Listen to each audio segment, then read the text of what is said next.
Hey, I'm Larkin Grisani, and this is Cooking with Larkin.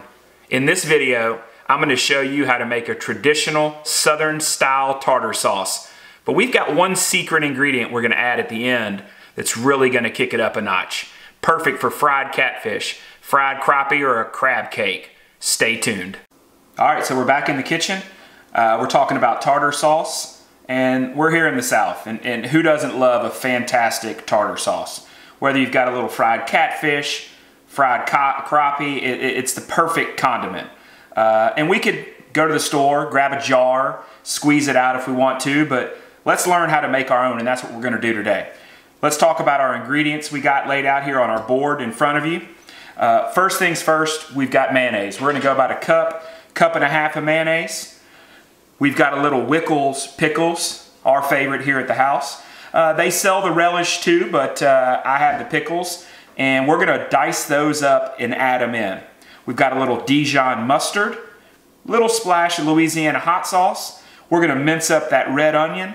We're gonna give it a squeeze of a half of a lemon, little salt and pepper, and one addition that I'm gonna do that makes this a little different, what I enjoy is, I'm gonna add just a little bit of mashed capers in my tartar sauce. All right, I love the combination of the sweet heat of the pickle with a little brininess of the caper. It's gonna be fantastic. So let's get started. We're using Duke's mayonnaise. We love Duke's down here in the South, one of my favorites. So we're gonna go with about a cup of mayonnaise here. Get that added in. Okay. Next, we're gonna go with our half of a lemon squeezed. I'd kind of already picked the seeds out, but we love that lemon juice. Get a little towel.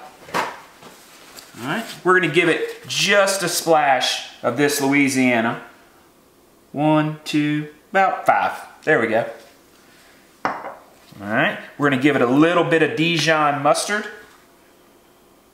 Squeeze, that's about 2 teaspoons. Okay. A little bit of salt and pepper. Now remember, we're gonna be adding these capers in here, and the capers have a little brine to them. So you don't need to go super heavy on the salt because you're gonna pick up that brininess of the caper. A little bit of black pepper. Okay, now what I wanna do is, I'm gonna chop up our Wickles pickles here. Doesn't have to be super fine chopped. Let me move that so you can see. We're just gonna put those in a pile, give them a rough chop. I like the tartar to be a little bit chunky. So I like little chunky bits of the pickle, of the onion. It kind of thickens it up. I don't like it super creamy. So we're just, like I said, giving that a rough chop. I'm good with that. We're gonna add those Wickles right in there.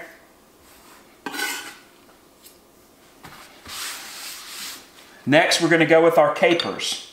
So, I'm gonna use about half of these. And they're a little tricky to mess with, but I'm gonna show you what we're gonna do. We're gonna get them all together here, and instead of trying to chop them, we're just gonna give them a smash. It's gonna release a lot of that brininess, a lot of that juice, crushes them up. That's all we gotta do, just like that.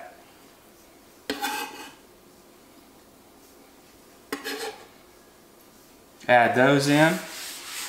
Now we got to get a little bit of our minced onion. So what do we have? We got about a half of a small red onion here. Okay? Kind of peeled that outer core out. Now we're going to make our slices. So we're going to come down, cut all the way through, make sure those fingers are bent back. Then we're going to turn it, make one cut, and this is what allows us to get these great little diced red onion there.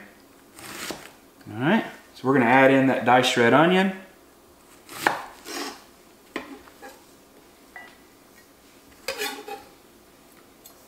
Get all that in there.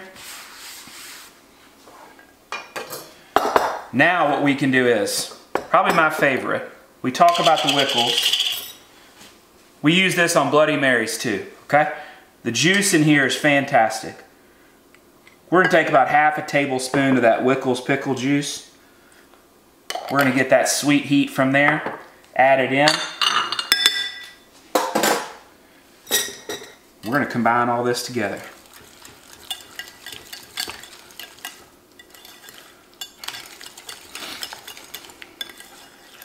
You can season it more as you go on. You want to add a little bit more lemon juice, a little bit more salt and pepper, go for it. Do it to your taste. But in the span of about 6 or 8 minutes, we have made a gorgeous, thick, chunky tartar sauce. Hey, thanks for joining me in the kitchen today. Please remember to subscribe to the channel, hit that little bell notification. That way you know every time I upload one of these fantastic recipes. Until then, keep cooking.